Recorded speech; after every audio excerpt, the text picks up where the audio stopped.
Hello, everyone. Welcome back. Today, we're going to learn about how to test claims of a proportion.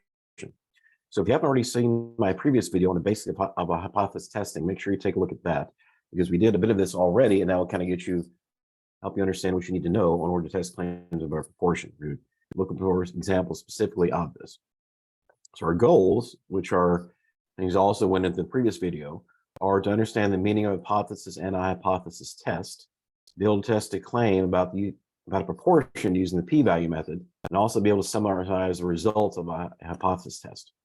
Okay. Now, the test, what's called the test statistic, what we're going to use for comparison is a z-statistic, and it looks like this, where z is equal to p hat is your sample proportion, then p is the assumed population proportion. This is the same p that you use in your hypothesis test. Then below, this, once again, the same p. Remember, this is the sample is one with a hat on. We don't use that here. We use the assumed population proportion here. Remember, q is 1 minus p, and n is the sample size.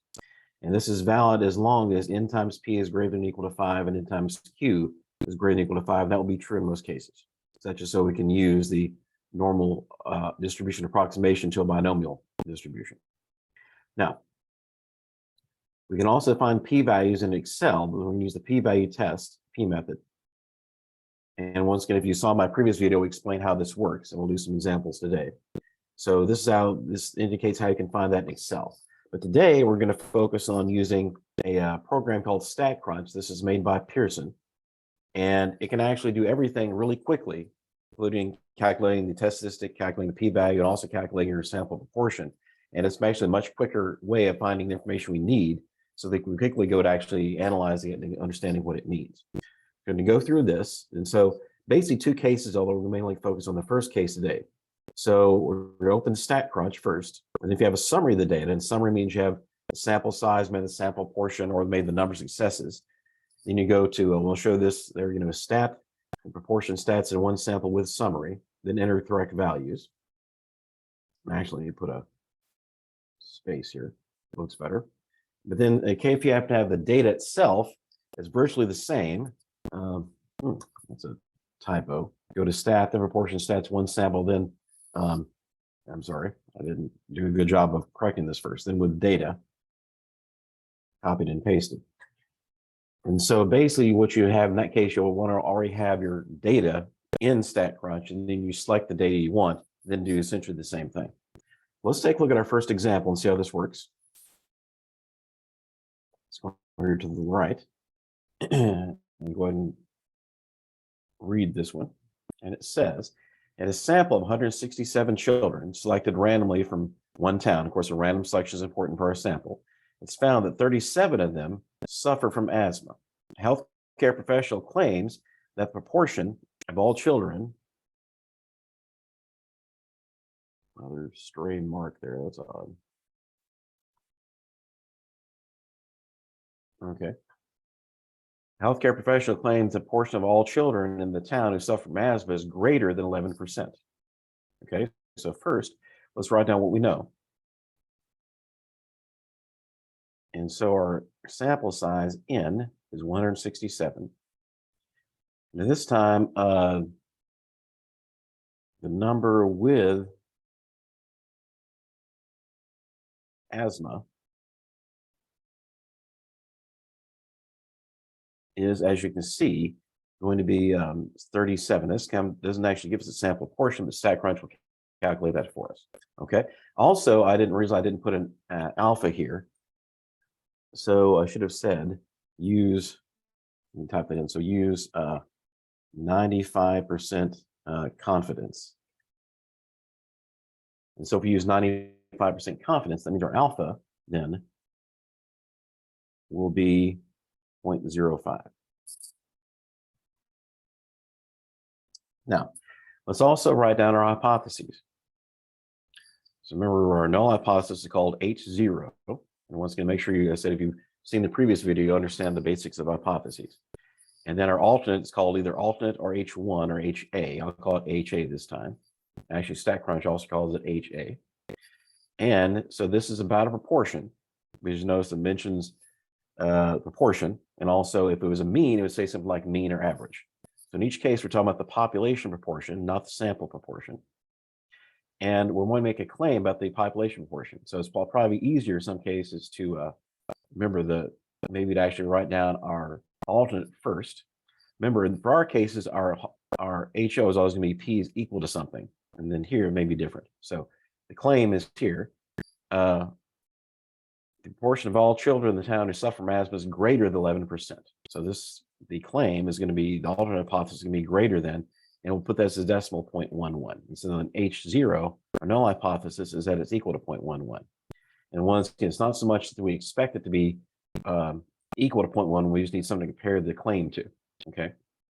If there's enough evidence to say that it's greater than 0.11, that's the main thing. All right, now, let's use StatCrunch.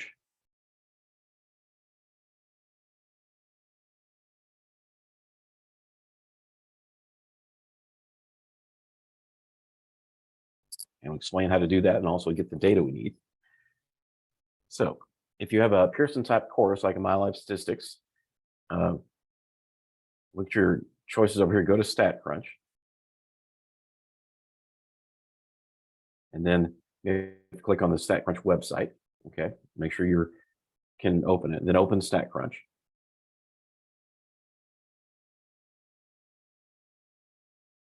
There we go. Okay, now it works much like Excel. You can enter data and you also find double things you find in Excel. So if you have data you want to enter that first before I actually do a test.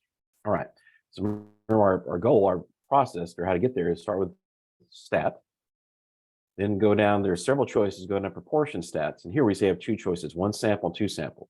Look at two samples in the future, but not today. Go to one sample, in this case, you either with data or with summary. With data is if you actually have data entered in a column. In this case, we're going to go with summary since that's what we have.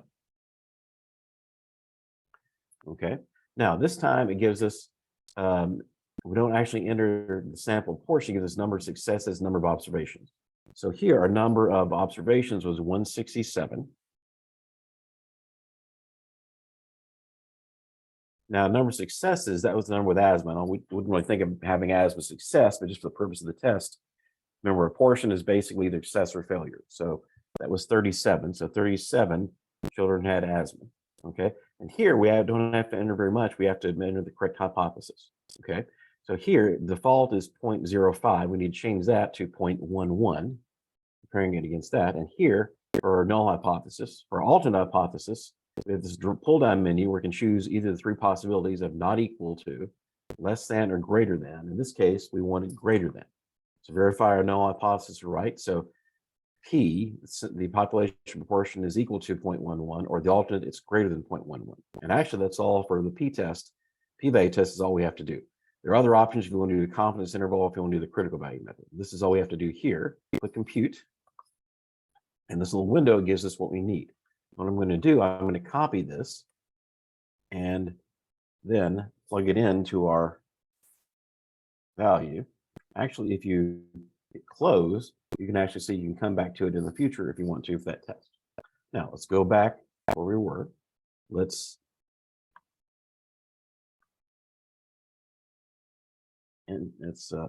paste this, our results.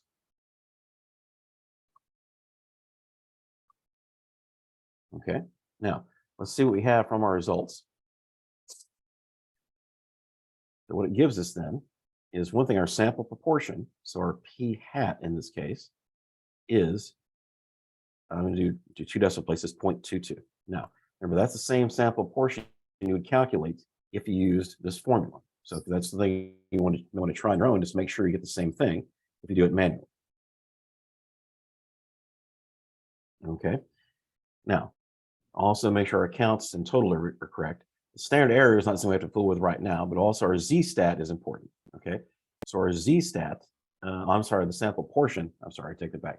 Sample proportion is just, let me back up. I said the wrong thing.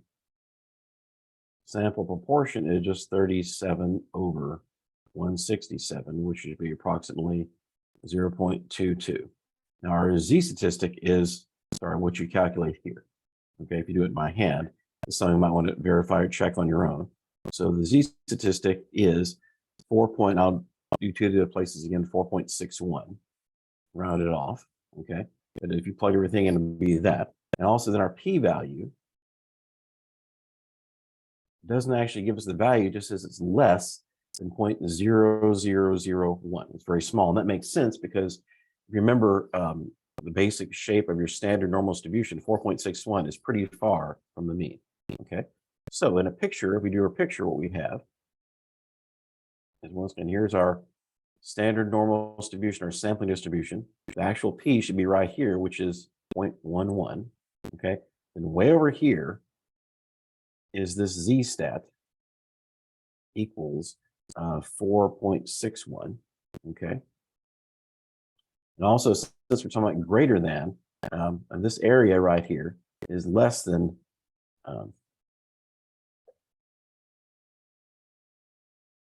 0.0001. So remember how we do the test then is we compare that area, the p-value, to the alpha, okay? So we compare,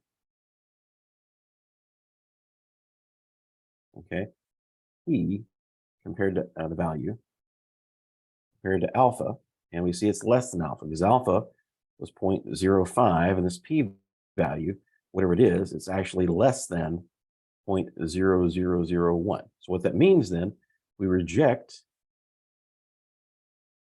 the null hypothesis, okay? I'll put that in a box because that's important. So we're rejecting null hypothesis based on our p-test. Because the p-value is less than alpha, we reject it. What that means, once again, is if we look at our hypothesis, it means there's enough statistical evidence to support the claim that more than 11% of the children in town suffer from asthma. Okay, it's not a proof of that, but there's enough evidence to support that claim that that's the case. So at 95% confidence. So let's summarize that in a sentence. So we'll just say there's enough evidence. We got that evidence from the sample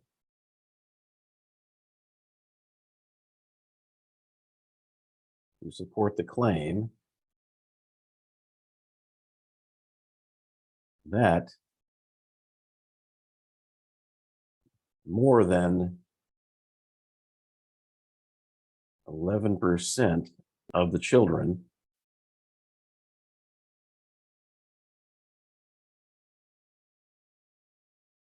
have asthma.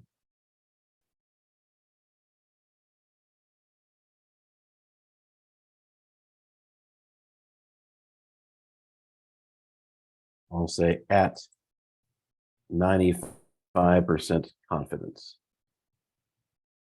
Okay, so that's a good way to summarize it. There's enough evidence to support this claim that more than 11% of the children have asthma at 95% confidence. Okay, although with such a small p-value, even if you use the confidence, leaving 99% confidence, that would still be the case. And once again, remember, that's not proof that more than 11% do. That's saying there's enough statistical evidence based on this random sample from which you got a proportion that it's more likely, based on this, that we get such an unlikely value.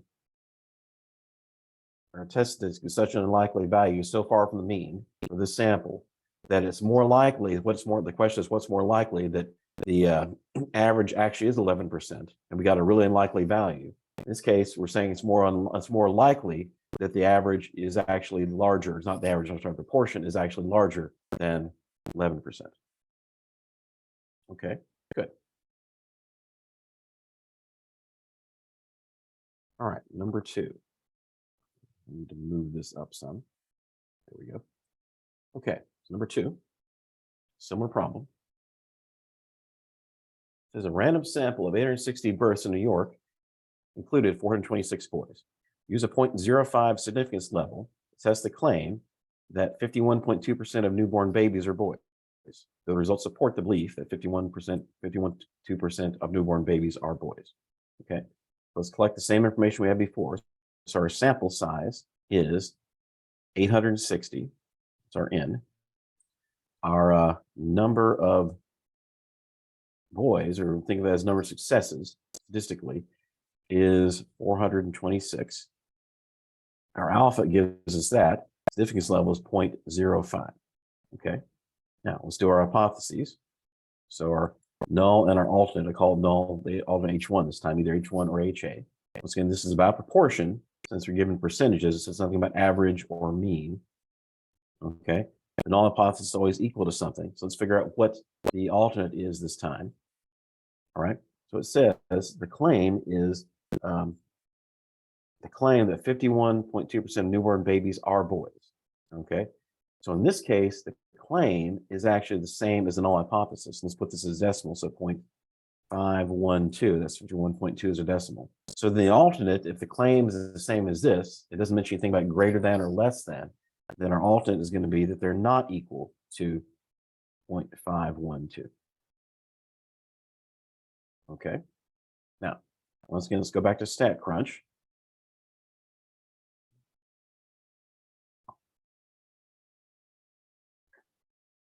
And do this test. Okay, so once again, go to stat, then proportion stats, one sample, and then once again with data, since we have the data, oops, I'd use the wrong one, with data, or so with summary. Okay, now the number of success in this case, this is the number of boys, this was 426. The total number of babies born was 860. And once again, let's enter our hypothesis. So this is 0.512, and it fills that in. And also, so make sure you have the correct value for your null hypothesis. And also make sure you have the correct sign here for this. So it was not equal to, so actually that's the default. So just make sure it's on that. And then that's all we have to fill in. Hit compute, now will give us our results. And as before, let me copy this and put it into our Word document. I'd say I should close this, then you can actually open it up later if you want.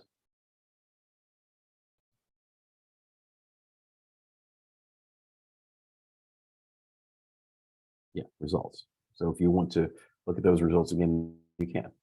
Okay, let's go back. Let's plug this in.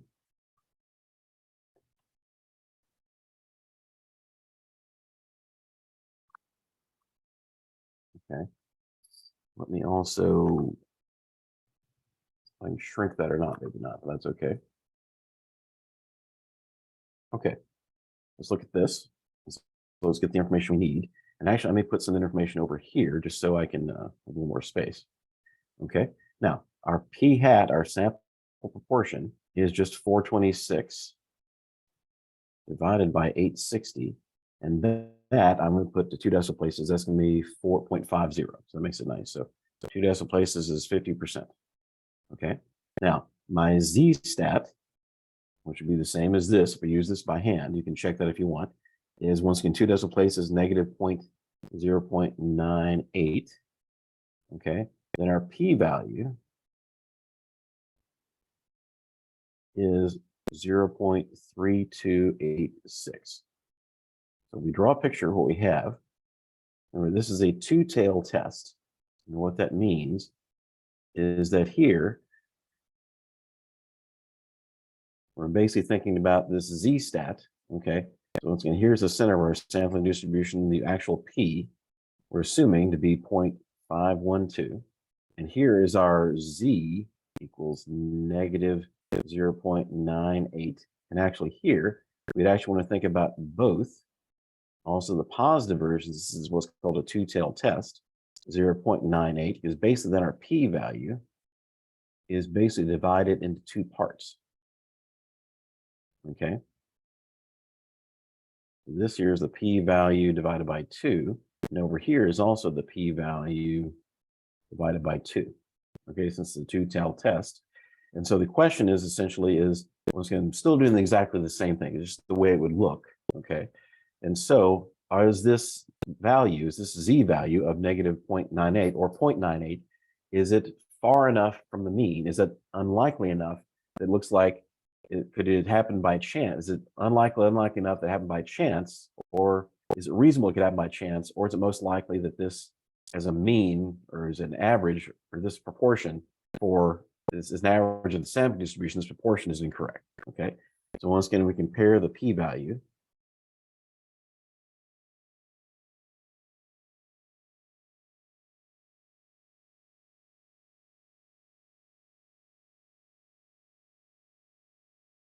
alpha. And this time the p-value is 0.3286 and our alpha is 0.05. It's obviously larger. Okay, so what does that mean? That means we do not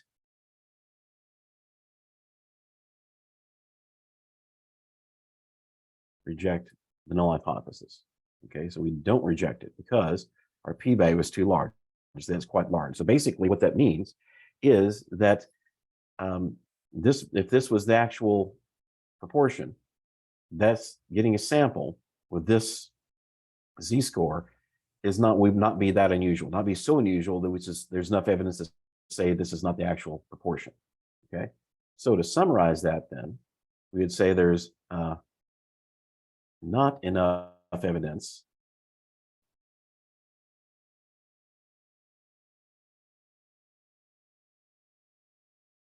to reject the claim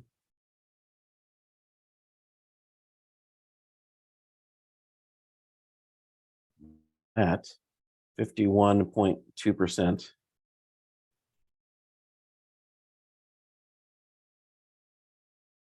of newborns, and here we're talking about in New York State, okay,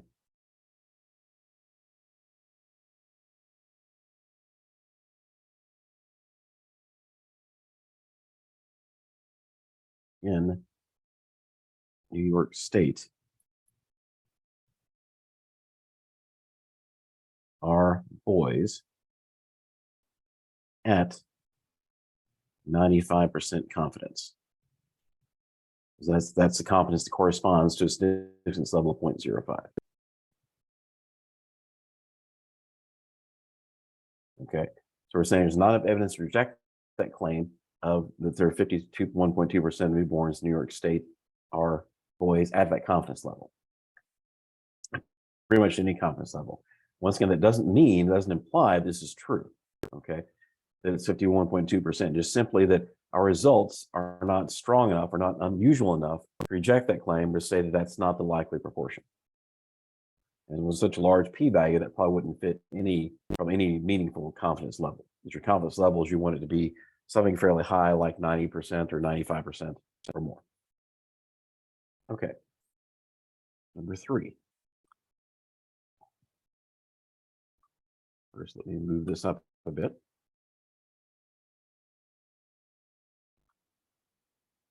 All right, once again, a similar problem. It says, before the overtime rule in the National Football League was changed in 2011, among 460 overtime games, 252 were won by the team that won the coin toss at the beginning of overtime.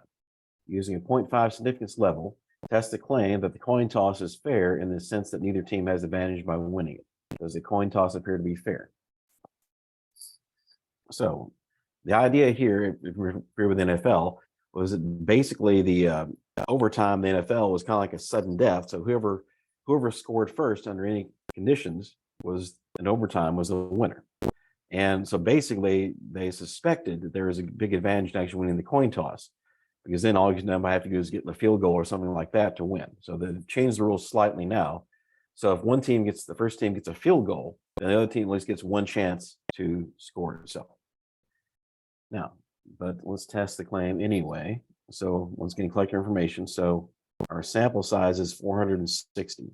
Now, one thing here, we could say that this isn't necessarily a random sample.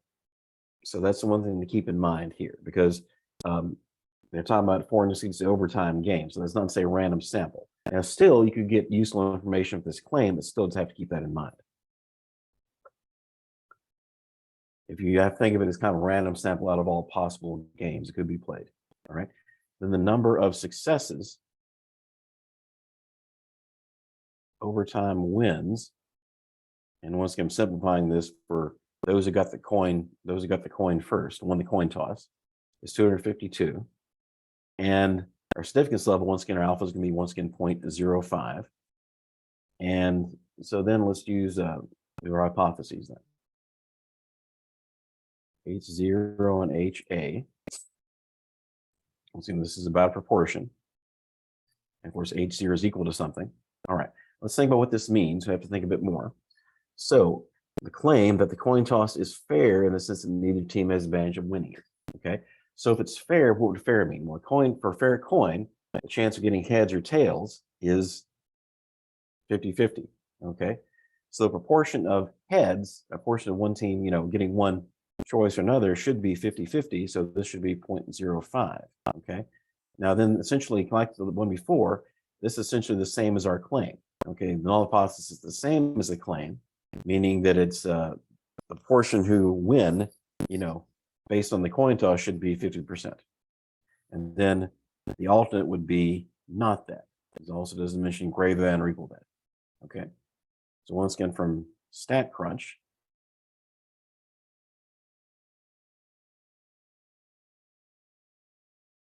let's do the same thing again. Okay, go to stat, portion stats, then one sample, then with summary in our case. Click on that. All right. So the number of successes, I consider winning success. That makes sense. So 252. And then the number of observations, number of games is 460. And then here, I think actually it's default. It turns out to be correct. So our P, or null hypothesis, is equal to 0.5, and HA, they call it HA here, is not equal to 0.5. So actually, that's all we have to type in. Let's hit compute. And then once again, I'll copy this and paste it. Close it. Of course, you can open it later if you want.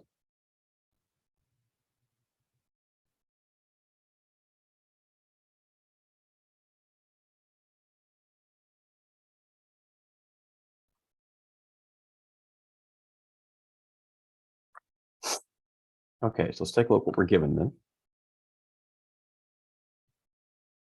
All right, so we're going to summarize everything. So our sample proportion, or P hat, which would have been 252 over 460, was equal to, two decimal places, was 0.55, was 0.55. All right, then our Z statistic equals 2.05, around two places, 2.05. I know these kind of run together, just watch where the dividing line is. And then our P value is 0.0402. Okay. So as far as a drawing, similar to the one we just did. So you'd have a sampling distribution, a standard normal distribution, where here the population portion of 0.05 is in the middle. And once again, you'd have your P values over here. You'd have two regions, because it could be either one. Okay. And so our Z that separates this is 2.05. And over here also would be negative 2.05. So I'm saying it's not equal, it could be either one. And once again, this area is the P value divided by 2. Okay. And so we compare, but this test is the same, compare the P value to alpha. This time our P value is 0.0402 and alpha is 0.05. So you can see that's less, not less by a whole lot, but it's still less. So then based on this test at that alpha level, then we say that we reject the null hypothesis. So there's enough evidence to reject the null hypothesis. Okay, not by a lot. And actually, if our significance level had say been 0.01 and 99% confidence, we actually wouldn't reject it. But in this case, we do. Now, so we say there's enough evidence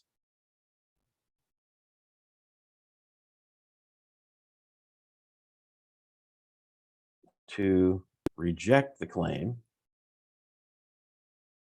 Let's go back and make sure we say our claim correctly. So the claim was that the coin toss is fair. Okay, in other words, that no team has advantage by winning the coin toss. So you're going to reject the claim that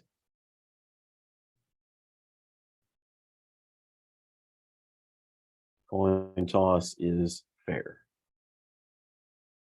at the 95% confidence level. And we can actually say a bit more, say a bit more than that in this case. Okay, I'm going to say a bit more and simply say that there is enough evidence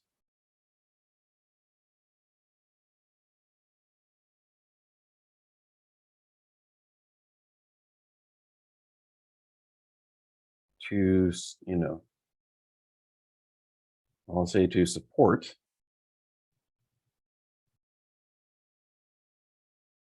the claim that the winner of the coin toss has an advantage.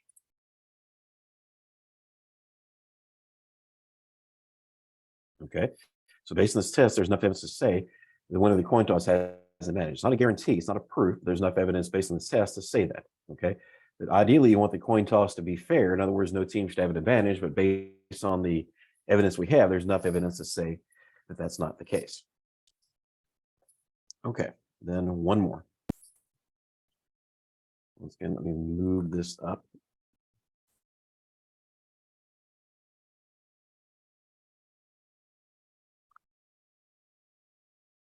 Let's read this one. This one says, a company that makes candy bars is considering selling a candy bar in a new country. To further consider the proposal, the company wants to be confident that at least 60% of all people in this country prefer its candy bar to its rival's candy bar. The company does a survey in the country of 500 people, and the survey says that 62% would prefer the candy bar to its rivals. Use a 0.1 significance level to test the claim that at least 60% prefer the company's candy bar. Okay. Now, one thing, this is a bit different, and we'll digress that. So our sample size is 500. In this case, instead of giving us the number of successes, it actually then gives us the sample proportion, the p hat, which is 62% or 0.62. So actually what we need to do then is we actually need to find the number of successes.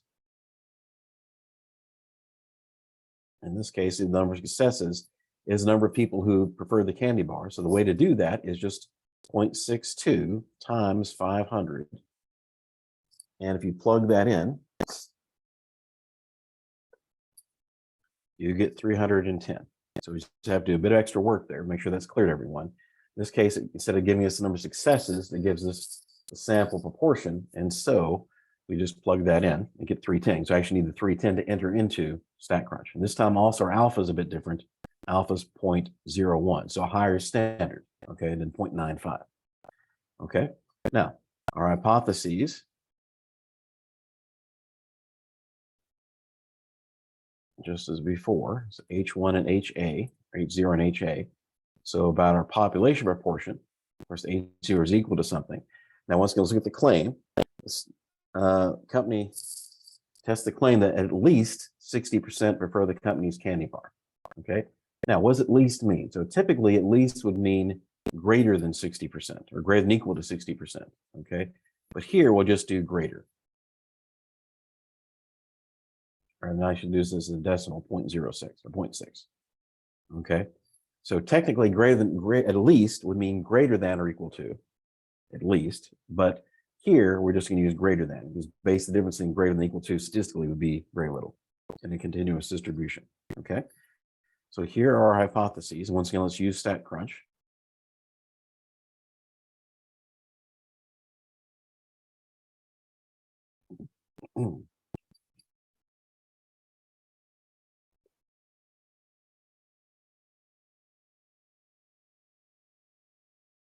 Okay, so once you go to stat, then to proportion stats, then to one sample, then with summary, click on that.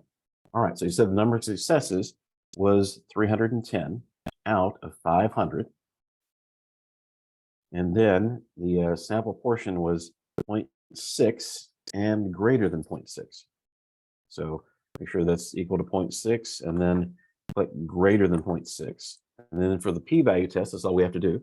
Make sure everything's correct, hit compute. And once again, as before, let me copy this.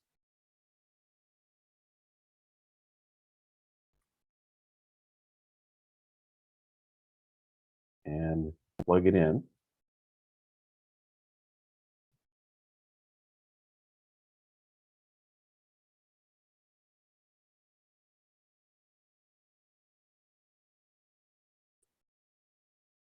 Oh, hang on a second. I realized, sorry, I apologize. I have to do something here. It's going to take just a minute.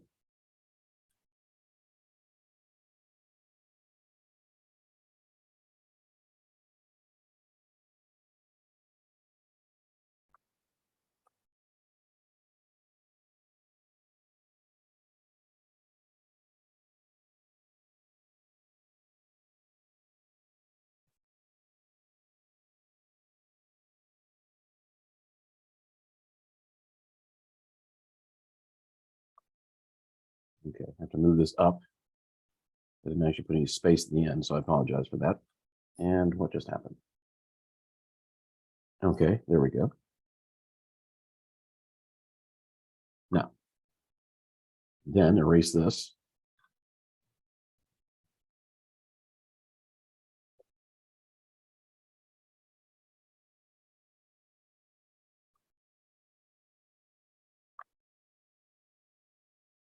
Okay, here we go. Now, the problem is I have to go back to StatCrunch and get the data again. So I apologize, just a bit of a pain, but we'll get that. So assuming this person right here. Yeah, it is good. That is a nice feature that would have to enter everything again. Okay. Now let's go back. Okay. Now let's plug this in. Okay. And so just like before, let's see what we have. Now we already know what our sample portion is, but it also gives it to us again. So 0.62, so it should be. I'll just write it down again. Okay. Then, of course, the important things are Z stat, which is 0.91, 2 decimal places. And then our P value is 0.1807. Okay. So once again, if we draw a picture of our sampling distribution, so this is the P equals 0.6, the middle of the assumed distribution. So that value. Okay, this time we're talking about greater than, so we're talking about a right tail test. So their Z is over here, 0.91. And of course, this is our P value, this area.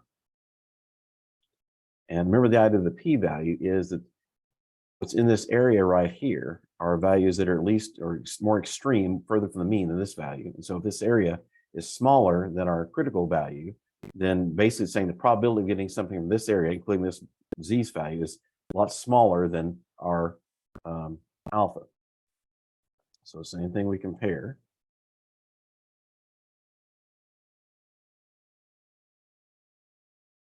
Let me write that a bit better.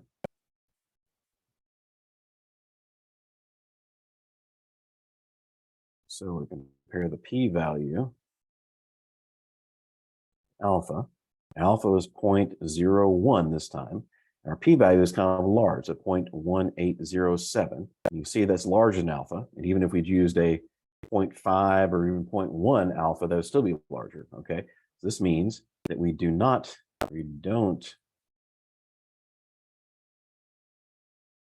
reject HO. Okay. We do not reject the null hypothesis. And so let's look back at our claim, what we need to say. Our claim was that at least 60% prefer the company's candy bar. Okay, so there's not enough evidence to say that. So we say not enough evidence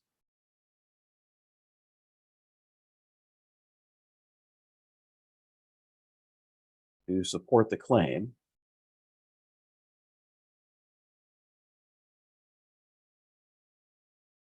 that more than 60% prefer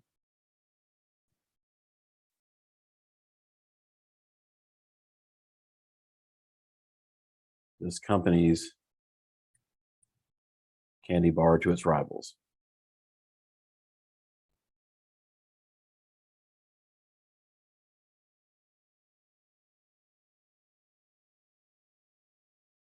Okay, there's not enough evidence to support the claim that more than 60% prefer this company's candy bar to its rivals.